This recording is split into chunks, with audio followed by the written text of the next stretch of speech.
Au ciel, mon âme a reçu un signe qu'on nomme communément l'appel, pour rejoindre les terriens. Et bien sûr, pour faire, il me faut une attitude terrienne. Cette fois-ci, ils m'ont attribué une adresse physique humaine qui débute en version 0, nommée chez les habitants de la Terre bébé, avec un sexe féminin.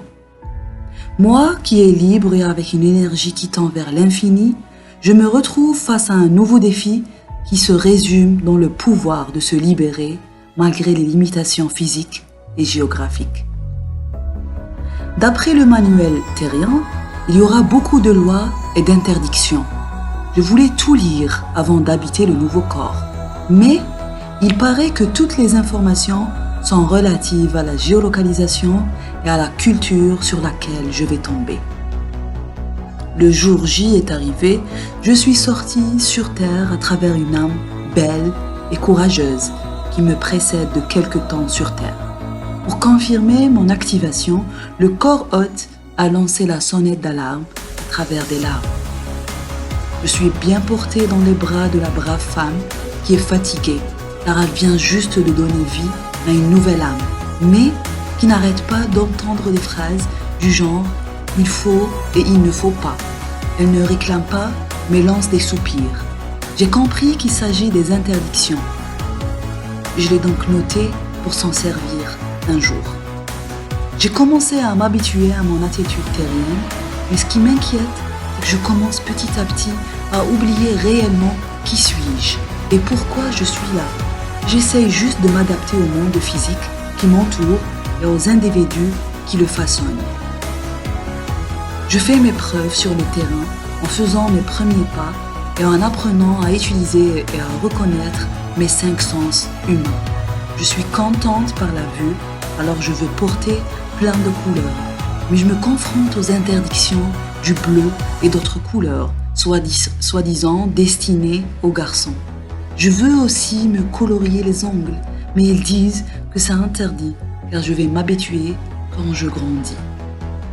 Je suis persuadée par le toucher, alors je veux jouer avec des voitures de garçons, mais ils ne me laissent pas pour garder ma féminité. J'aime aussi toucher les visages des gens que je ne connais pas pour découvrir la texture de leur peau, mais apparemment le manuel l'interdit. Je découvre aussi l'ouïe et j'adore écouter des voix et faire sortir ma voix un peu forte. C'est vrai, mais c'est moi. J'aime m'exprimer librement, chanter, rire aux éclats, mais ils disent que ce n'est pas correct pour préserver aussi ma féminité. L'odorat et le goût m'intriguent aussi, et je veux connaître et sentir différentes saveurs. Mais je m'incline face à une réalité qui a beaucoup de restrictions pour moi en tant que fille et future femme, en tant qu'humain.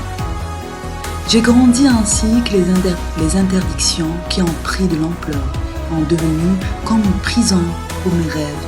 Je me pose toujours cette question. Pourquoi tout cet acharnement pour me préserver, pour préserver ma féminité et ma virginité? Il me prépare pour quel genre de conquête? Dans ce voyage à la recherche d'adaptation, à la recherche des bonnes réponses, je me suis oubliée et j'ai oublié ma vraie quête. J'ai oublié ma vraie mission sur Terre et mes vraies questions. J'ai décidé alors d'écouter la voix de mon cœur. Et c'est à ce moment-là que je suis réellement née. C'est une naissance douloureuse mais prometteuse, pas physique mais spirituelle. Et c'est là où mon 6e sens s'est réactivé. Je commence à voir à l'intérieur de moi, pas à l'extérieur. J'arrive à utiliser tous mes sens avec essence. J'arrive à franchir les barrières et sentir l'infini, juste en activant en moi la force de l'amour inconditionnel.